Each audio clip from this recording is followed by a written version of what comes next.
আমাদের দাবিগুলোর বিষয়ে সরকার যদি একটু আন্তরিক হতো তাহলে আমরা আমাদের শিক্ষা কার্যক্রমে ফিরে যেতে পারতাম। এটা একটু বৈষম্য না, এটা মানে পাহাড় সম একটা বৈষম্য। শিক্ষকরা অত্যন্ত ধৈর্যের পরিচয় দিয়েছে। আমরা আরো কিছুদিন দেখব, তারপরে আমাদের আরো কঠোরতর কর্মসূচিতে আমরা যেতে বাধ্য হব। আমরা 7 দিন ধরে আমাদের শান্তিপূর্ণ অবস্থান কর্মসূচি পালন করতেছি আমাদের ন্যায্য 3 দফা দাবির ভিত্তিতে।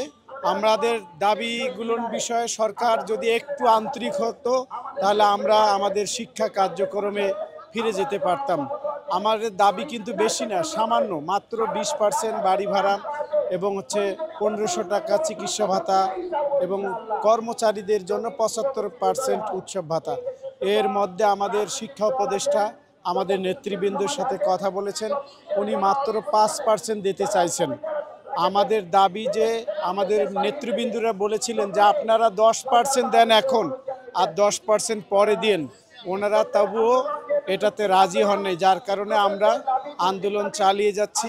আমাদের আন্দোলনের মাধ্যমে বিভিন্ন ধরনের কর্মসূচি আছে, যেমন আমরণ অনশন কর্মসূচি চলছে গতকাল থেকে। আজকে আমাদের কালো পতাকা মিছিল চলছিল, আগামীকালকে আমাদের নেতৃবৃন্দরা এর চেয়ে কঠিনতম আমরা আন্দোলন ঘোষণা করব বলে মনে করি। এছাড়া আপনাদেরকে বলে রাখি, সারা বাংলাদেশের কিন্তু শিক্ষা কার্যক্রম স্থবির হয়ে পড়ে গেছে।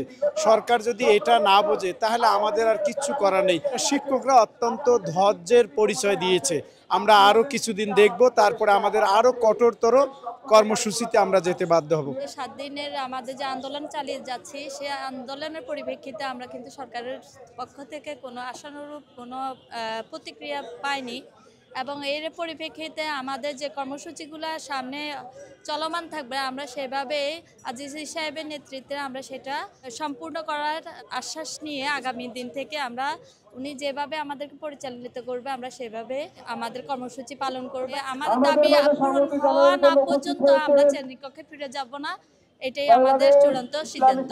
সরকারি এমপ্লয়াররা, সরকারি গভর্নমেন্ট টিচাররা যেখানে 45% বাড়ি ভাড়া পাই, 1500 টাকা, 1500 টাকা চিকিৎসা ভাতা পাই, সেই ক্ষেত্রে আমরা মাত্র 500 টাকা চিকিৎসা ভাতা আর 1000 টাকা বাড়ি ভাড়া পাই। এটা আসলে ভীষণ নগণ্য।